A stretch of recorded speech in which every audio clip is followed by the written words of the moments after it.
दियो तारो भक्तो, सिर पे प्यारा प्यारा मुकुट बिराजे, गले फूलों की माला साजे, सिर पर प्यारा प्यारा मुकुट बिराजे, अधर पे मुरली और हीरा बिराजे, प्यारी छवि को निहारो भक्तो, प्यारी छवि को निहारो भक्तो, प्यारे प्यारे किशोर जो की आरती उतारो भक्तो,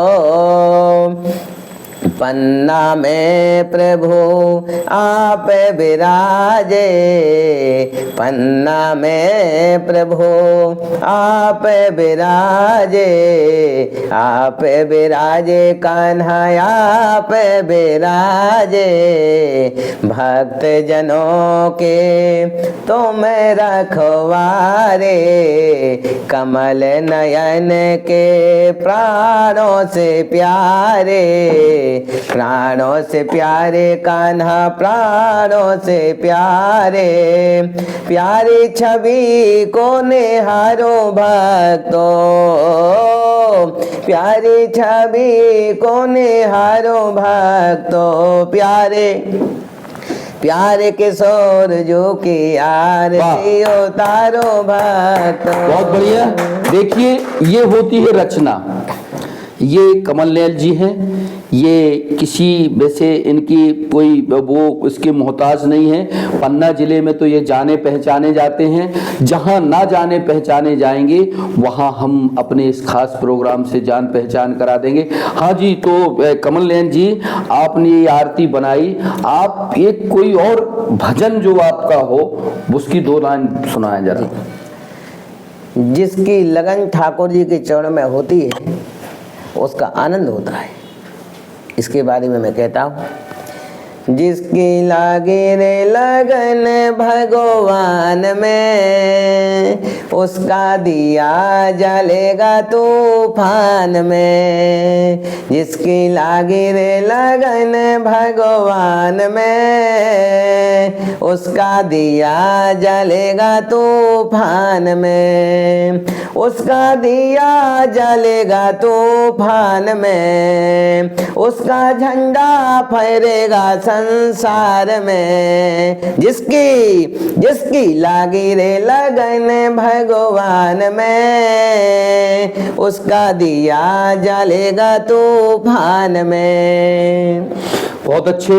ये कहते हैं कि भगवान में अगर वास्तव में लगन है तो क्या आंधी क्या तूफान, उसमें उसका दीपक यूं ही टिमटिमाता रहेगा। बहरहाल कमल नैन जी, आप कुछ हमें कहते हैं कि श्रीमद् भागवत पुराण 4 श्लोकों में समाई है। जहां तक मुझे थोड़ा सा ज्ञान है कि श्रीमद् भागवत कथा 4 श्लोकों में समाई है। उन 4 श्लोकों को हम और हमारे लाखों दर्शक सुनना चाहेंगे। जरा थोड़ा सा बेहतरीन तरीके से वो 4 श्लोक बताइए। बोले भागवत महापुराण की जय। अहेमेवासमेवाग्रे नान्यद यद सद सत्परं पश्चादां यदेता च यो वसिष्येत सोऽस्म्यहं तीर्थं यत् प्रतीयेत ना प्रतीयेत चात्मनि तद्विद्यादात्मनो मायां यथा भासो यथा तमः यथा मान्ति भूतानि भूतेषु च्वावचेष्वनु प्रविष्टान् प्रविष्टानि तथा तेषु न तेष्वहम् एतावदेव जिज्ञास्यं तत्त्वजिज्ञासुनात्मनः अन्वय व्यतिरेकाभ्यां यत्स्यात् सर्वत्र सर्वदा। बोले भागवत महापुराण की जय। तात्पर्य क्या था इन श्लोकों का? हाँ, ये चतुश्लोकी भागवत है। ये नारायण भगवान के मुखारविंद से निकली है। और भागवत किसे कहते हैं? भागवत का अर्थ है, भागवत में ही श्लोक लिखा है क्या, ये वै भगवता प्रोक्ता उपायाह्यात्मलब्धये अंजः पुंसां विदुषां विद्धि भगवतान् हितान्। परमात्मा के मुखारविंद से इस श्लोक का ट्रांसलेट है। परमात्मा के मुखारविंद से जीव के आत्म कल्याण के लिए जो प्रथम शब्दों का जो उच्चारण हुआ वही उसी को चतुश्लोकी भागवत कहते हैं। इसका ये अर्थ है।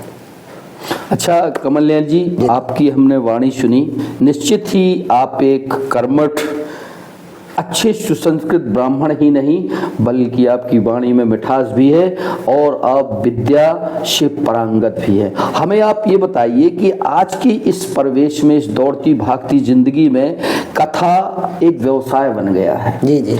साधु संत एक भारी भरकम चढ़ावा ले रहे हैं। लोग अंधी भक्ति की पराकाष्ठा की हद से गुजरकर निछावर हुए जा रहे हैं और उनको बदले में कुछ विशेष मिल नहीं पा रहा है। तो कहीं जैसे स्टेज पर जाकर, आप अन्यथा ना लीजिएगा, हम जरा, हमारा एक थीम है सच है दिखेगा। जी जी।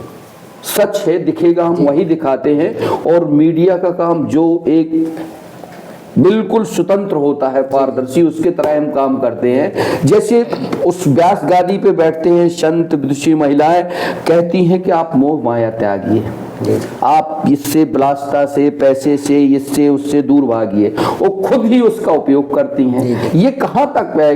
कुछ कथावाचकों का हाथी के दांत दिखाने के और खाने के कुछ और होते हैं क्या वर्तमान परिवेश में? देखिए तिवारी जी, मैं बचपन से वृंदावन में रहा हूँ। कोई भी ऐसा कथावाचक नहीं है, कोई भी ऐसा महात्मा नहीं जिसको मैं जानता नहीं हूँ। वृंदावन में पंडितों के बच्चे पढ़ते इसलिए कि हम व्यापार करें, धंधा करें, पैसे कमाएं। प्रत्येक कथावाचक का कोई ना कोई दलाल अवश्य होता है, क्योंकि वो पैसे कमाना है। कोई भी संत महात्मा है तो अपना बेचारा आश्रम। तो क्या आप ये कह रहे हैं कि कोई ना कोई कथावाचक का दलाल होता है? तो दलाल एक ऐसा शब्द है, आपने दलाल की बात की है, वो भी राजेश के तिवारी से। दलाल किसको कहा जाता है महाराज जी? और दलाल तो मैं कहने से कुरेज नहीं है कि चकला घर जो चलते हैं वहां पे दलाली होती है। अब तो राजनीति में, अफसरशाही में हर जगह दलाल सक्रिय हो गए। तो क्या इस धर्म और अनूठी संस्कृति और इस धर्म की अलख जगाने वालों में भी दलाली हो गई? क्योंकि मैं जब कथा करता था तो मेरे पास भी लोग आते थे कथावाचकों के दलाल, तो मुझसे कहते थे कि तुम कथा करो, मैं तुम्हें इतना पैसा दूंगा, आधा पैसा दूंगा, आधा तुम्हारा आधा मेरा। तो मैंने कहा भैया ये काम तो मैं करता नहीं हूँ, क्योंकि वो काम वो करे जिसके पास विद्या नहीं है। क्योंकि मैं अच्छा पढ़ा लिखा हूँ, भगवान की कृपा से मैंने 6 वर्ष लगातार 24 घंटे में से 20 घंटे पढ़ा है। इतना पढ़ा कि आपसे 6 घंटे 20 वर्षों तक 6 घंटे 6 वर्ष तक लगातार 20 घंटे पढ़ा है, 4 घंटे सोया है। इतना अध्ययन किया मैंने, गहन अध्ययन किया, आपसे बताएं। और कमरे में रहा, अपने खुद हाथों से रोटी बनाता था खुद। अच्छा अच्छा। जी जी। आज आप कितना पैसा कमा लिया होगा आपने इसमें? पैसा तो मैं नहीं कमाता नहीं, फिर भी लास्ट देखिए, पैसा एक चीज है। एक बहुत बड़े लीडर हुआ करते थे, हम आपको बताना चाहेंगे। वो उनका ऑपरेशन स्ट्रिंग हुआ था, उन्होंने कहा था कि पैसा सब कुछ नहीं है लेकिन पैसा कुछ तो है। जी जी। तो जीवन के उपयोग में पैसे की मेरा कोई मतलब नहीं है। आपकी जरूरतें, आपका घर, मकान, कोठी, बंगला, सब चीज आपके इससे हो जाता है। जी जी। मैं आपसे एक निवेदन करता हूँ। मेरे गुरुजी ने एक ही वाक्य कहा था, मैंने आपसे कहा नहीं था, बिन मांगे मोती मिले, मांगे मिले ना भी। ये आपने ऑन द कैमरे नहीं कहा था, क्या कहा था आपने, जरा बताइए। बिन मांगे मोती मिले, मांगे मिले ना भीख। बिना मांगे तो सब कुछ मिलता है। अगर आप किसी से मांगेंगे नहीं, भगवान को मांगेंगे, तो वो तो लक्ष्मी नारायण है। इसका मतलब मेरे गुरुजी ने कहा था, बेटा अगर तुम्हें अपने लक्ष्मी नारायण भगवान के ऊपर विश्वास है कि वो लक्ष्मीपति है, तो तुम्हें सारी व्यवस्था करेंगे। और अगर विश्वास नहीं है तो लोगों से मांगो। बहुत बड़ी बात है कि लक्ष्मीपति का मतलब क्या होता है। लक्ष्मी कहते हैं धन और पैसे को, और पति यानी जो उसका सब कुछ है। अगर उस लक्ष्मी पति पर आपका भरोसा है, विश्वास है, तो आपको सब चीज मिलेगी। बहरहाल कमल नयन जी वो सवाल को टार गए। मैंने उनसे पूछा था कि विलासिताओं में आपके पास क्या क्या है, लेकिन जाहिर सी बात है उनके पास सब कुछ है। सनरूफ वाली गाड़ियां हैं। उन्होंने हमें ऑन कैमरे के पहले बताया था कि हम 3 गाड़ियां बदल चुके और हमारे पास सब चीज है। ये भगवान की अनुकंपा है, कृपा है। बहरहाल कमल नयन जी, आप कमल नयन भी लिखते हैं कि कुछ और लिखते हैं? पंजस्य कमल नयन जी महाराज। और अपनी जाति आते और कुछ नहीं लिखते हैं? वैसे आप कौन ब्राह्मण हैं? तिवारी। कौन से तिवारी? हिन्ना तिवारी। हिन्ना। क्या गोत्र है आपका? वशिष्ठ। देखिए, ये बहुत कुलीन ब्राह्मण हैं। जिस राशि या जिस गोत्र के हम हैं, कामोवेश वही गोत्र मेरा भी। मैं भी तिवारी हूँ, वशिष्ठ गोत्र है, हिन्ना तिवारी हूँ, तो वही समकक्ष आपका भी है। बहुत कुलीन ब्राह्मण है और कुलीनता इनके चेहरे मोहरे से झलकती है। महाराज जी, हाइट क्या होगी आपकी? मेरी 5 से थोड़ा कम है। वाह गजब। ये बोने से, नाटे से, बड़े प्यारे से, मंच पर देखने से इनको कहीं नहीं लगता कि ये आप वही कहेगा कि ये लड़का है। 10, 12, 14 साल के हैं, पर 28 साल की उम्र है। विद्वानता की अच्छी पकड़ है। तो महाराज, आपका अमानगंज पे विशेष रुझान रहता है। मैं बताना चाहूंगा दर्शकों को, पन्ना, अमानगंज मध्य प्रदेश के पन्ना जिले में एक बड़ा प्यारा सा सुंदर सा कस्बा है। यहाँ पर महाराज जी, कमल नयन जी साल में 2-3 कथाएं करने आते हैं। तो अमानगंज पर आपका विशेष रुझान रहता है। अमानगंज पे बड़ी कृपा है आपकी। आपके क्या कितने साले ऐसे शिष्य या चेला होंगे जो आपको कथा कराते हैं आपसे? यहाँ मेरे 20 शिष्य हैं। अच्छा। अमानगंज में। और प्रेम करने वाले तो पूरा अमानगंज है। मेरा कोई ना यहाँ विरोधी है। और मेरे को अभी मैं यहाँ असंग शिवलिंग भी बनवा चुका हूँ, और विष्णु महायज्ञ भी करवा चुका हूँ, श्री राम कथा भी कर चुका हूँ। अच्छा, ये महाराज जी आप कब से अमानगंज जा रहे हैं? 2009 से। देखिए, ये कमल नयन जी सरकार हैं। कमल नयन इनका नाम है। कमल नयन किसको कहते हैं? कमल नयन एक नाम जहाँ तक मुझे मालूम है भगवान विष्णु या राम जी को भी या कृष्ण भगवान को भी कमल नयन कहा जाता है। ये नाम ऐसे पड़ा कि जब राम जी सेतु बंधन के लिए जा रहे थे, लंका प्रस्थान कर रहे थे, तो लंका के राजा अधिपति रावण के आतंक से वो खुद परेशान थे। सेतु का बंधन नहीं हो पा रहा था, राम का वध नहीं हो पा रहा था। तो उन्होंने एक अनुष्ठान किया। उस अनुष्ठान में उन्होंने फूल मलाए। बजरंग स्वामी जी फूल लेके आए और वो फूल में से भोलेनाथ ने एक फूल उनके देखते ही देखते उस फूल को वहां से हटा दिया। तो श्री राम जी ने अपने तुरीर से उससे तीर निकाला और निकाल के अपने नैन को जब चढ़ाने लगे उनके उसमें कदमों में, तो उन्होंने कहा कि मुझे सब कोई कहते हैं भोले बाबा, मैंने तो इतने फूल, इतने कमल मंगाए थे, पता नहीं कहाँ भूल हो गई, आंखों से आंसू आ गए राम जी सरकार के।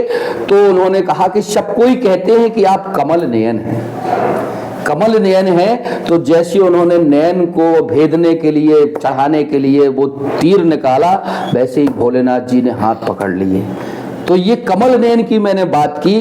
कमल नयन भगवान राम, भगवान विष्णु और कृष्ण को कहा जाता है। तो ये आप कमल नयन सरकार हैं। कमल नयन आपके माता पिता ने बहुत सुंदर, बड़ा प्यारा सा नाम रखा। ये हमें बहुत कम देखने को मिलता है कमल नयन जी कि किसी का नाम कमल नयन है। कमल नयन का तात्पर्य हमने बताया। ये छोटी सी हमारी भी विद्वानता है। हमारा कहीं कोई उद्देश्य नहीं था आपके सामने। हम बहुत एक छोटी सी दीपक हैं, लेकिन कहीं ना कहीं अध्ययन अध्यापन हमारा भी बहुत अच्छा रहा है। बहरहाल कमल नयन जी, हमने आपकी कमल नयन के बारे में बताया कि ये सच बोले हम। हाँ, बिल्कुल सत्य है। बहुत बहुत धन्यवाद। और जो आपने ये अभी प्रतिक्रिया दी है, इसके ऊपर परिभाषा बताई है, वास्तव में सच है। सच है ना ये? जी। जी, आपने हमारी बात का मोहर लगा दिया। बहुत बहुत धन्यवाद। कमल नयन जी, आप लगातार कथाएं करते हैं और आप कहते हैं हम पैसे नहीं लेते, तो आपके साथ जो टीम रहती है उसका भरण पोषण कैसे? मैंने बताया 50,000 रुपए में लेता हूँ। टेंट साउंड कलाकार पंज जी का। तो मेरे साथ कलाकार एवं पंज जी ये सब बिल्कुल निस्वार्थ सेवा से आते हैं। आप आपकी कहीं कोई फीस नहीं नहीं, है? कोई- यानी आपसे कोई एक गरीब भी कथा जी, कराना जी, चाहे जी। तो वो करा सकता जी, है। जी, जी। जहां आज कथा की लाखों और करोड़ों में डिमांड हो रही है, वहीं आपका कोई वो नहीं। कोई डिमांड नहीं। आप वर्तमान में कहाँ कथा कर रहे हैं? मैं वर्तमान में अमानगंज नगर में कर रहा हूँ। कहाँ हो रही है कथा? बालाजी मंदिर। कब से हो रही है? ये 9 तारीख से प्रारंभ है, 17 तारीख तक चलेगी। कौन कथा करा रहा है? ये सदेशी डॉक्टर दुबे जी करा रहे हैं। कौन दुबे जी? आर के दुबे? आर के दुबे, हाँ। जिनके यहाँ वो वहाँ ब्रजेश जी की हुई थी। हाँ। अच्छा अच्छा। और सुन कौन रहा है? सुन ये श्रोता है, 4-5 श्रोता। अच्छा अच्छा, मिल के। जी, जी। तो ये हमें आप बताइए, आप अक्सर अमानगंज में आते हो, बालाजी सरकार में ही कथा करते हैं, वो स्थान कैसे चुना है आपने? वो स्थान जब मैं पहली बार यहाँ आया, विष्णु दुबे जी की कथा के बाद फिर मैं यहाँ नहीं आता था। मेरे पास सूचना गई, मटकी चौराहे में कुछ बाबा जी लोग आए थे और पूरे चंदा उगाई और चले गए थे। तो मेरे पास सूचना, बोले महाराज जी आप हर जगह कथा करते हैं, अमानगंज में आओ पुनः। तो फिर मैं श्रद्धे से चतुर्वेदी जी को लाया। चतुर्वेदी जी आए। चतुर्वेदी जी यानी? ये हमारे महाराज जी। आइए महाराज जरा आप यहाँ दिखाओ जरा कैमरामैन साहब। ये आपके साथ रहने वाले चतुर्वेदी जी हैं, ये आपके जो है साथ रहते हैं। क्या नाम है चतुर्वेदी जी आपका? जी, मेरा नाम अरविंद चतुर्वेदी है। कहाँ से हैं आप? मैं उत्तर प्रदेश बांदा से। अच्छा अच्छा। इनसे कब से जुड़े आप? मैं गया था श्री धाम वृंदावन दर्शन के लिए, वहीं महाराज जी से भेंट हुई। भेंट हुई। तो महाराज का स्वभाव कैसे लगा आपको, जरा ये बताएं। पहली बार ही नशावर हो गया था आपसे? जबकि मेरे पास पहले ट्रैक्टर हार्वेस्टर 3 व्हीलर की एजेंसी थी, और उस महाराज जी के से मिलने के बाद मैंने बस सेवा में समर्पित कर दिया था अपना जीवन। जी जी। आपकी कोई डिमांड, कोई मांग रहती है क्या? मेरा तो कुछ नहीं रहता, मैं तो अपने खर्च से ही, अपने हिसाब से सेवक भाव से रहता हूँ। मेरा कभी उद्देश्य। क्या शुभ नाम बताया आपने? मेरा नाम अरविंद चतुर्वेदी। बहुत बहुत धन्यवाद, तशरीफ रखिए। देखिए, ये ईश्वर की अनुकंपा होती है कि जब कहते हैं ना कि आप कुछ कदम तो चलो, कारवा अपने आप दोस्तों जुड़ता जाएगा।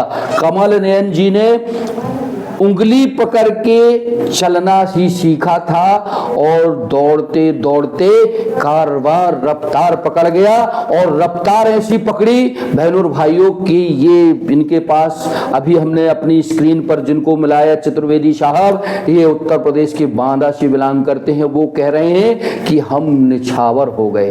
तो वो कहते हैं ना कि कारवा जुड़ता चला गया और महफिलें सस्ती गई। ऐसे हमारे बीच में आज कमल नयन जी आए थे। इस पॉडकास्ट के प्रोग्राम में आमने सामने में बहुत सारी ऐसी बातें हुई जो हमारे प्यारे प्यारे दर्शकों को निश्चित ही पसंद आने वाली हैं। ये इंटरव्यू, ये आमने सामने का पॉडकास्ट लोगों को अंदर तक हिलाकर रख देगा, सोचने पर मजबूर कर देगा, खासकर आज की युवा पीढ़ी को, कि लक्ष्य क्या होता है, मेहनत क्या होती है। जैसे आपने बताया कि हम 20-20 घंटे अध्ययन करते थे और मात्र 4 घंटे सोते थे। तब कहते हैं ना कि आज कमल नयन जी एक नाम गाम और मुकाम हासिल कर रहे हैं। अरे आदमी साख सौन तो सबको ही देखता है कि यार उनके पास आज ये है, उनके पास, लेकिन ये भी तो देखना चाहिए कि जब संघर्ष के दिन थे तो उन संघर्ष के दिनों में उस युवा तरुणाई ने कितने कष्ट भोगे हैं। इन्होंने बताया कि हम हाथ से रोटियां बनाते थे, हाथ से भोजन बनाते थे और 4 घंटे सोते थे।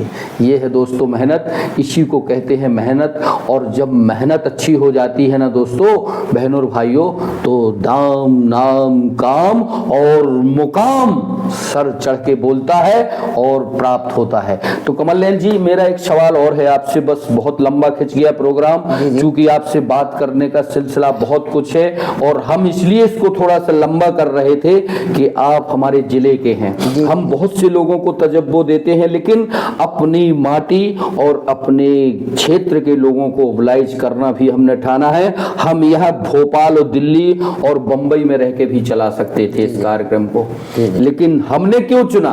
हमने इसलिए चुना कि अपना जिला पिछड़ा है। जी जी जी, पिछड़ा है, अशिक्षित है। यहाँ के लिए कोई ऐसी चीज करके दिखाओ कि पन्ना जिला आपके नाम से जाना जाए। आपने बहुत अच्छी बात कही। यही बात एक बार मैं दिल्ली कथा करने गया, तो ये निःशुल्क कथा मैंने जब से की है, मैं गया, पूछा कि कहाँ से हैं आप? मैंने कहा मैं पन्ना जिला से हूँ। बोले कौन सा पन्ना जला? मैंने कहा हीरा पन्ना का नाम सुना है आपने? बोले हाँ। अरे बोले वो जला, वो तो पिछड़े वर्ग में आता है, पन्ना जला कर पिछड़े वर्ग में आता है। जभी से महाराज जी मैंने भी दिल में ठान लिया कि मैं अपने पन्ना जला में इतनी कथा करूंगा, धर्म के आयोजन करूंगा कि इसका नाम रोशन कर दूंगा। तभी से मैंने निःशुल्क कथा करने का संकल्प। देखा ना, कहते हैं कि पन्ना एक रत्न गर्भा कहलाती है। जी हाँ दोस्तों, प्यारे बहनों और भाइयों, पन्ना का नाम रत्न गर्भा, यानी जहां से रत्न गर्भ के तौर पर हजारों लाखों की संख्या में निकलते हैं। और पन्ना एक ऐसा जिला है जिसको लोग पिछड़ा तो कहते हैं, लेकिन पन्ना में दोस्तों ऐसे हीरा निकलते हैं कि जो देश और विदेश में बेहतरीन चमक के तौर पर चमकते ही नहीं, बल्कि उनकी चमक और दमक और खनक से पूरा जो है धरती, पूरा देश गुंजवान हो जाता है। तो ये कमल नयन जी बता रहे थे कि हमने आप जैसे ही तिवारी जी पन्ना के लिए सोचा और पन्ना का नाम हम जन जन में पहुंचाना चाहते हैं, वैसे भी हमारी थीम है। अच्छा कमल नयन जी, आप ये बताइए कि अमानगंज में आप अभी तक कितनी कथाएं कर चुके हैं? अमानगंज में मेरी 18वीं कथा है। 18वीं कथा। जी जी। तो अमानगंज में आपकी 18वीं कथा हो गई है। आप सबसे ज्यादा किस कथा में आपका विशेष रहता है, श्रीमद् भागवत में कि राम कथा में? मैं दोनों ही अच्छी करता हूँ। अच्छा हमें आप ये बताइए, राम कथा का सार क्या है? राम कथा का सार मैं आपको बताता हूँ कि रामचरित मानस किसे कहते हैं। भाई राम कथा तो बहुत सारे कवियों ने लिखी, किसी वाल्मीकि कवि ने, आनंद जी ने, सब ने लिखी, पर गोस्वामी तुलसीदास जी ने जो रामचरित मानस लिखी वह आज के समय में जन जन में जा रही है। तो रामचरित मानस किसे कहते हैं? कहते हैं राम जी के चरित्र मानस यानी सरोवर होता है, यानी राम जी के चारों चरित्रों में मानस रूपी सरोवर में गोता लगा करके पवित्र हो, उसे को रामचरित मानस कहते हैं। गोस्वामी तुलसीदास जी से किसी ने पूछा, तुलसीदास जी आपने अपनी रामचरित मानस क्यों लिखा, इसका नाम अपना नाम क्यों नहीं जोड़ा? तुलसीदास जी ने कहा देखो, रामचरित मानस इसे लिखा कि रामायण, कई कवियों ने रामायण लिखी, तो रामायण किसे कहते? राम प्लस अयन बराबर रामायण। नहीं, राम जी का मंदिर घर, राम जी का घर तो मंदिर ही होता है, और मंदिर हम जाएंगे, जाने से पहले हमें पवित्र होना पड़ता है, स्नान करके तैयार होके जाना पड़ता है।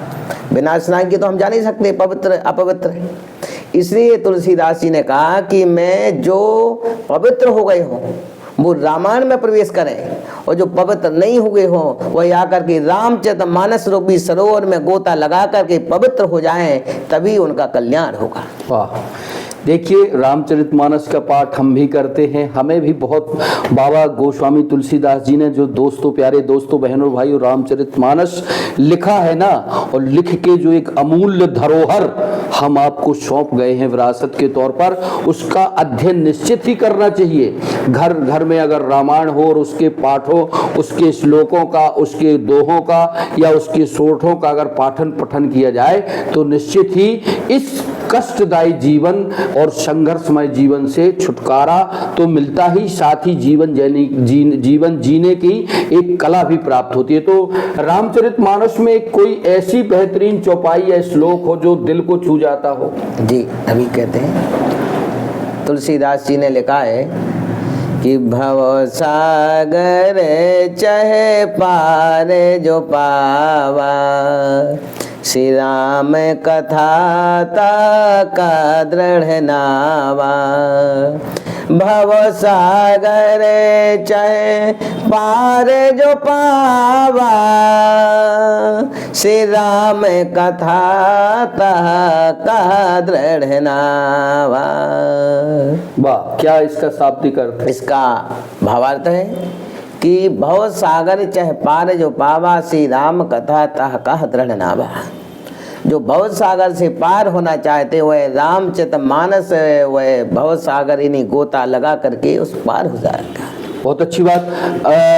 कमलनाथ जी, रामचरितमानस में बहुत सारे कांड हैं, लेकिन जहाँ तक मैं क्या या बहुत से लोगों को सुंदरकांड बहुत प्रिय है। सुंदरकांड की क्या ऐसी बात है कि वो सबको प्रिय है? खासकर मुझे बहुत आनंद आता है सुंदरकांड का पाठ करने में। जैसे उसकी एक चौपाई है बहुत अच्छी, निर्मल मन जन सोहि मोहि पावा, मोहि कपट कपि छल छिद्र ना भावा। सुंदरकांड के बारे में हमें कुछ बताइए आप। हाँ, देखिए, सुंदरकांड एक ऐसा कांड है जहाँ काम भी होता है और सोच विचार के काम होता है, उसी को सुंदरकांड कहते हैं। लंका कांड है, वहाँ बिना विचारे काम होता है, और सुंदरकांड में और किष्किंधा कांड वहाँ केवल विचारे विचार होता है।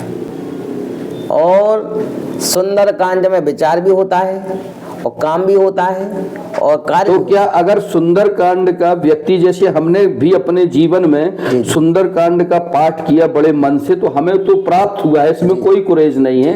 क्या सुंदरकांड का व्यक्ति अगर अच्छे मन से पाठ करे तो उसको जीवन में तरक्की मिलती है? क्या आनंद हो जाता है? हाँ, आनंद हो जाता है, क्योंकि कहा गया है हनुमान जी के बारे में, क्योंकि पूरा कार्य हनुमान जी का उसमें।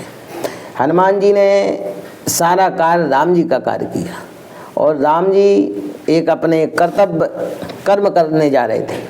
तो राम जी का कार्य था केवल मर्यादा पुरुषोत्तम श्री राम जी का जन्म हुआ, और मनुष्य जीवन को श्री रामचरितमानस से जीवन की जीने की कला सिखाती है रामचरितमानस। तो मनुष्य जीवन को कैसे चलना चाहिए, कैसे सुख दुख आते उसमें कैसे रहना चाहिए, वह राम जी ने हम आपको बताया। ये बताइए हमें, इतने लाखों करोड़ों साल गुजर जाने के बाद भी आज भी रामचरितमानस का इतना स्कोप क्यों है? इतना इसलिए, जैसे माना कि कहा गया, जैसे आज का पेपर आया, आज आपने पढ़ लिया, और आज का पेपर आप कल नहीं पढ़ेंगे। और रामचरितमानस है, ये भगवान की कथा है, तो ये भगवान होने का एक हमको प्रमाण देती है कि भगवान कल भी थे, आज भी है और कल भी रहेंगे, साक्षात भगवान है। इसलिए भगवान की कथा। रामचरितमानस की जीवन में एक तो ऐसी चौपाई आप हमारे दर्शकों को बताइए जो प्रेरणा वाली हो। जैसे कोई हनुमान जी का चालीसा करता है, सुंदरकांड करता है, इसके पहले कुछ चौपाइयों का अगर संपुट लगाते हैं तो और अच्छा फल मिलता है उसमें। जैसे एक चौपाई है कि मोरे सुधारो सो सब भांति, जासु कृपा नहीं कृपाय घाती। ये कहाँ की चौपाई है? ये कहाँ है? कौन? बालकांड। अच्छा। इस दोस्तों, प्यारे दर्शकों, इस चौपाई को हमारे स्वर्गवासी वैकुंठवासी पिताजी आदरणीय परम श्रद्धेय पंडित श्री चंद्रशेखर प्रसाद तिवारी अक्सर गुनगुनाया करते थे। ये चौपाई हमें भी बहुत प्रिय है कि मोर सुधारहि सो सब भांति, जासु कृपा नहीं कृपा आघाती। तो ये चौपाई के बारे में बताया। अब जरा हम थोड़ा सा आते हैं, जल्दी खत्म करेंगे, समेट रहे हैं। गीता क्या है महाराज? हाँ, गीता अर्जुन जी को भगवान श्री कृष्ण ने गीता सुनाई। इसका एक कारण है, ये तो अर्जुन जी को निशाना करके सुनाया, पर सुनाई थी गीता भगवान श्री कृष्ण ने हनुमान जी को। इसकी जो ध्वजा में बैठे। हाँ, इसकी बहुत बड़ी कथा है। इसकी ऐसी कथा है कि एक बार अर्जुन जा रहे थे रास्ते में, और हनुमान जी मिल गए, और सामने नदी थी। वो पुल वाला जी प्रसंग। जी हाँ बिल्कुल मैंने पढ़ा है। जी। और बाणों से उनने बोले हम इस नदी को बांध सकते हैं, ये उसमें तमाम सब चीज, तो मैं ये तो सब पता है। मुझे ये बताइए कि गीता की आज की परिवेश में, मैं भी गीता रखे हूँ, पढ़ता हूँ, मुझे गीता बहुत प्रिय है। गीता से क्या ऑब्लाइजेशन हो? गीता से भगवान श्री कृष्ण ने अर्जुन को कर्म के बारे में बताया कि कर्मणा। अच्छा, हाँ जी बोलिए। कर्मणा जायते जंतु कर्मणैव विलीयते, सुखम दुःखम भयम क्षेमम कर्मणैव विपद्यते, अस्ति चेदेश्वरः कश्चित् फलरूप्यन् कर्मणां कर्तारं भजते सोऽपि नायकर्तो प्रभुर्हि सः। क्या है इसका इसका अर्थ है कि कर्मणा जायते जंतु कर्मणैव विलीयते। जीव का जन्म भी कर्म से होता है और जीव को सुख दुख मिलता है वो भी कर्म से ही मिलता है, और जीव की मृत्यु भी कर्म से होती है। आपने बहुत अच्छी बात की, कर्मंडे माँ वाधिति, इस तरह का एक श्लोक है जी। तो हम तो कर्म को बहुत महत्व देते हैं, लेकिन आज की इस जीवन उपयोगी जरूरतों में कई आदमी एक अंधभक्ति में लगे हैं। जी जी। मैं किसी का नाम नहीं लूंगा और देखता हूं कि कितनी विसंगति है। कहते हैं कि उसी में लगे रहो, उसी से सब हो जाएगा। क्या ऐसा पॉसिबल है क्या? नहीं, देखिए कर्म के साथ साथ आपको कुछ करना भी पड़ेगा। कर्म के साथ भगवान से जुड़ा रहना पड़ेगा। भगवान से जैसे कर्म और भगवान का क्या तात्पर्य है? देखिए, जैसे आप हैं, हम हैं, हम आप भगवान के अंश हैं। भगवान ईश्वर है और ईश्वर ने हमें पूर्व जन्म के कर्म के अनुसार हमें मनुष्य जन्म दिया, और मनुष्य जन्म दिया कर्म करने के लिए, और 84 लाख योनियों को भोगने के पश्चात एक बार ही ऐसा मौका मिलता है जो मनुष्य जीवन मिलता है। और क्यों मिलता है? अन्य कोई जीव ना अच्छा प्रसाद पा सकते, ना सुंदर वस्त्र पहन सकते, ना भगवान वो मानव के लिए ही परिवेक्ष है। इसलिए भगवान ने मनुष्य जन्म दिया कि अच्छा प्रसाद पाओ, अच्छे आनंद से रहो, खुश रहो। कमल जी, अपन अंतिम पे चलते हैं। आपका क्या संदेश है हमारे न्यूज चैनल के माध्यम से? आप समाज को क्या संदेश देना चाहते हैं? मैं तिवारी जी के न्यूज चैनल से सारे समाज को संदेश देता हूँ कि इस प्रकार अगर हम अपने कर्म को आगे बढ़ाएंगे, भाग्य तो सबके सामने आएगा। अगर भाग्य के साथ में आपने कर्म किया तो वही भाग्य आपका सौभाग्य में बदल जाएगा, और अगर भाग्य के साथ में आपने कर्म नहीं किया तो वही भाग्य आपका दुर्भाग्य में बदल जाएगा। लोग कहते हैं कि अरे भाग्य में होगा सो मिल जाएगा, ऐसा कभी नहीं मिलता है। भाग्य तो विधाता आपका आएगा सामने, भाग्य तो आएगा जो लिखा है, जो सामने आएगा। भाग्य के साथ में आपको कर्म करना पड़ेगा, अच्छा कर्म है तो वही भाग्य आपका सौभाग्य में बदल जाएगा। अगर वही भाग्य के साथ में आपने कर्म नहीं किया तो वही भाग्य आपका दुर्भाग्य में बदल जाएगा। बहुत बहुत शुक्रिया।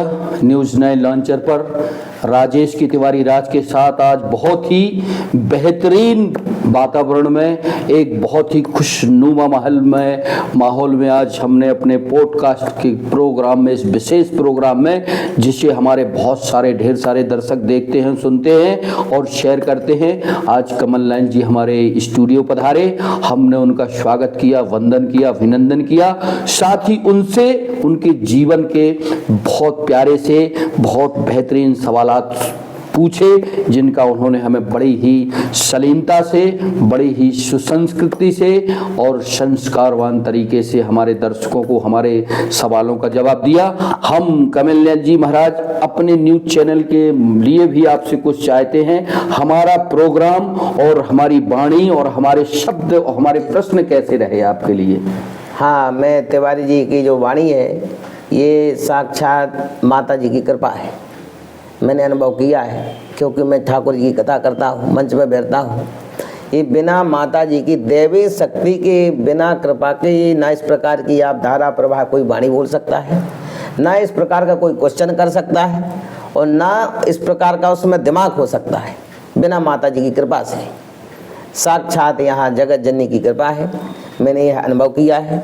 और ये न्यूज़ चैनल तिवारी जी का तो वैसे ही नाम है, और अमानगंज में तिवारी जी जाने जाते हैं, और अब तिवारी जी तो क्या, न्यूज़ चैनल भी सारे संसार में जाना जाएगा, ये मेरा आशीर्वाद है। और जुगल किशोर जी से, माता जी से मैं विनती करता हूँ अपने व्यासपीठ से कि यह चैनल बहुत अति दिव्य है, और इस चैनल जैसा भी एक समय ऐसा आएगा कि विश्व नंबर 1 ये चैनल तिवारी जी का विख्यात होगा, क्योंकि जहाँ देवी जी की कृपा है वहाँ व्यक्ति कहीं से कहीं पहुंच जाए। अच्छा, आप आते थे अमानगंज और आपसे मेरी पहली मुलाकात है। मैंने भी कई बार आपकी कथा सुनी, लेकिन मैं आप तक नहीं पहुंच पाया। मेरा रुख और मेरा स्वभाव देख के आपको कैसा लगा? मेरे को आपका स्वभाव परम उत्तम लगा, क्योंकि आप एक अंतःकरण आपका पवित्र है। जो बात है आप सामने बोल देते हो, आप अंदर नहीं रखते किसी भी प्रकार की बात को, जैसा भी है उसको सीधे सामने रख देते हैं, क्योंकि आप विद्वान हैं, पढ़े लिखे हैं, और माता जी कृपा है, आपने पूरी दुनिया देखी है। अच्छे भी देखे बुरे भी देखे, तो आपने सारा रिसर्च कर लिया है आपके दिमाग ने, आपका दिमाग कंप्यूटर है। मैंने ये दिमाग अभी जब से आया ये तो महाराज आपकी बड़ाई है, ऐसा कुछ नहीं है, लेकिन आपके बहुत सारे कुछ शब्द हमें लगे कि हाँ सही हैं। बहरहाल आप हमारे इस न्यूज़ 9 लॉन्चर के इस प्यारे से सुंदर से स्टूडियो में आप अपने और साथियों के साथ पधारे। जरा कैमरा साहब, मैन साहब, थोड़ा सा इस तरफ और फोकस करें। ये आदरणीय पाठक जी हैं। पाठक जी, क्या नाम है आपका? ब्रजेश पाठक। अच्छा, ब्रजेश जी पाठक हैं। आप क्या करते हैं ब्रजेश जी पाठक? आप मूल पाठ करते हैं भागवत। अच्छा, महाराज जी के साथ मूल। देखिए, ये न्यूज़ 9 लॉन्चर का ये एक उद्देश्य ये नहीं है कि आप पोस्ट कार्ड आपको भी करें। हमने उनकी समूची टीम का परिचय भी आपसे कराया। आप हमारे प्यारे से स्टूडियो में पधारे, आपने हमारे लिए बहुत कुछ कहा। हम तो अपने आप को, देखिए महाराज, ज्यादा तो नहीं है, लेकिन आपके साथ साथ थोड़ी सी हम जरूर यहाँ पे एक बात करना चाहेंगे। वो बात ये है कि जब राम सेतु बन रहा था महाराज जी, बहुत प्यारा सा सब्जेक्ट है, बहुत प्यारा सा उदाहरण देना चाहूंगा। जब आपने हमारी शान में कसीदे कहे तो ये परमात्मा की, माता की कृपा है। जब राम सेतु बन रहा था साहब, उस दौर में तो हम तो थोड़ा सा अध्ययन हम भी कर लेते हैं समय निकाल के, चूंकि हमारा काम पत्रकारिता है, समाज को कुछ अच्छा दे सकें, ये उद्देश्य लेके चलते हैं, सच है दिखेगा। तो राम सेतु जब बन रहा था, तमाम जो है सृष्टि के जितने भी देवी देवता थे, सब ने उस दौर में जन्म लिया था और भगवान के काज में लगे हुए थे।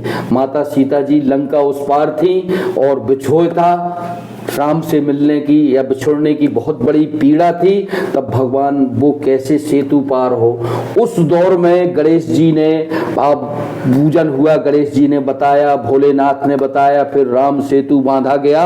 और जब बांधा जा रहा था तो सभी लोग लगे थे, बब्बा जी सरकार लगे थे, हमारे आराध्य बजरंगबली, लेकिन एक छोटी सी गिलहरी भी लगी थी महाराज। हम वो है महाराज जी, आपसे बता दें, उस राम सेतु के बनाने में भगवान राम बैठे थे किनारे और सबको तो देख रहे थे, लेकिन उस गिलहरी की एक्टिविटीज देख रहे थे। जहां तक मुझे ज्ञान है, आप अभी बताएंगे, तो वो गिलहरी जाती थी और समुद्र के किनारे रेत में लौटती थी वो गिलहरी, और अपने बालों में रेत के कण ले जाके और समुद्र के उस सेतु में झाड़ देती थी। भगवान ने देखा, भाव विभोर हुए और भाव विभोर होके भगवान पहुंचे और गिलहरी को उठाया और ऐसा उन्होंने हाथ लगाया। तो कहते हैं विद्वान आप लोग कि जो उनके गिलहरी के ऊपर जो निशान बने हैं वो शायद भगवान राम के बने हैं। तो मेरा तो वही प्रयास है महाराज जी कि मैं ज्यादा तो नहीं, गिलहरी रूप में समाज के लिए एक दर्पण में कुछ करके दिखा सकूं। अब ये मेरा जो थीम थी, अब मैंने बताया, ये क्या सच है क्या? जी जी सच है, ये शास्त्र परिपेक्ष है। शास्त्रों में यही लिखा है जो आपने बोला है। और देखो क्या है कि कहा गया है कि जो संत होता है ना, वो कभी ये कहेगा ओरिजिनल जो संत होगा, ना कहेगा मैं संत हूँ। जो विद्वान होगा ना कभी कहेगा मैं विद्वान। हम तो एक चीज मानते हैं कि एक चौपाई है बड़ी सुंदर सी कि बिन हरि कृपा के संत से मुलाकात भी नहीं होती। तो हमारी ये मुलाकात जो हुई है आज हमारे इस स्टूडियो में, स्टूडियो पत्रकारिता तो बहुत करते हैं, पत्रकार पैसे का साधन बन गया है। वो स्टूडियो में उन्हीं को बुलाते हैं, चैनल्स वाले जिनसे मोटी रकम मिल सके या जिनका प्रचार। हम तो उस थीम पे चलते हैं कि बिन हरि कृपा मिला ही नहीं संता। तो कहीं ना कहीं हमारी आपसे जो संत की, चूंकि हम बब्बा जी को मानते हैं, हनुमान जी को मानते हैं, देवी को मानते हैं, चूंकि कलयुग में दोनों की ही शक्ति है, माता और हमारे आराध्य देव बजरंग स्वामी जी, और हम चित्रकूट की यात्रा करते हैं, राम जी को मानते हैं। तो आपकी जो हमारी मुलाकात थी निश्चित ही परमात्मा ने लिखी थी। आप हमारे स्टूडियो में पधारे, हमें ढेर सारा प्यार दिया, हमें आशीर्वाद दिया, हमें और कुछ नहीं चाहिए। हमारा तो यही है कि हम अपने अंदर जो हमारे माँ बाप ने हमें संस्कार दिए, हमारे अंदर जो विद्या है, विवेक है या बुद्धि है, हम समाज को कुछ दे सकें। तो आपने हमें बड़ा प्यारा सा संदेश दिया, आशीर्वाद दिया। हम पुनः आपका स्वागत बंदन अभिनंदन करते हुए कार्यक्रम को समेटने के पहले हम आपसे एक चर्चा और करना चाहते हैं। आप संगीतमय कथा कहते हैं। जी। संगीतमय कथा कई विद्वान उसको अच्छा नहीं मानते, आपकी नज़र में क्या है? देखिए, मैं जब अपनी कथा प्रारंभ करता हूँ, प्रत्येक कथावाचक को आपने देखा होगा कि कथा प्रारंभ करने के पहले वो हरि नाम कीर्तन करते हैं। और मेरे यहाँ सरस्वती माँ की वंदना होती है। कौन सी वंदना करते हैं आप? बहुत सारी बनाए हूँ मैं, खुद की रचना है मेरी। एक ठो दो लाइन। हे शारदे तुम्हें आना होगा, बीड़ा मधुर बजाना होगा। ये वंदना से आप आवाहन करते हैं, सरस्वती को बुलाते हैं जी। तो संगीत के जो आपके कलाकार हैं, कितने कलाकार हैं आपके साथ? ये मैं क्षेत्र वाइज क्षेत्र रखता हूँ, कभी 3 कभी 4, कभी जिस प्रकार की कथा हुई वो यजमान के ऊपर होता है। मैं हर प्रकार से कथा करता हूँ। चलिए, बहुत बहुत शुक्रिया, बहुत बहुत धन्यवाद। हमारे प्यारे लाखों करोड़ों दर्शकों का बहुत बहुत अभिनंदन कि हमारा यह विशेष खास कार्यक्रम पॉडकास्ट में आमने सामने के इस प्रोग्राम के बड़े प्यारे से सुंदर से स्टूडियो में हमारे साथ आज वक्त गुजारा कमल नयन जी ने। कमल नयन जी से वो सवालात थे, उन्होंने बड़े प्यारे से जवाब दिए। बहुत बहुत स्वागत, वंदन, अभिनंदन, आप हमारे स्टूडियो में पधारे। धन्यवाद। जय श्री जय जय श्री।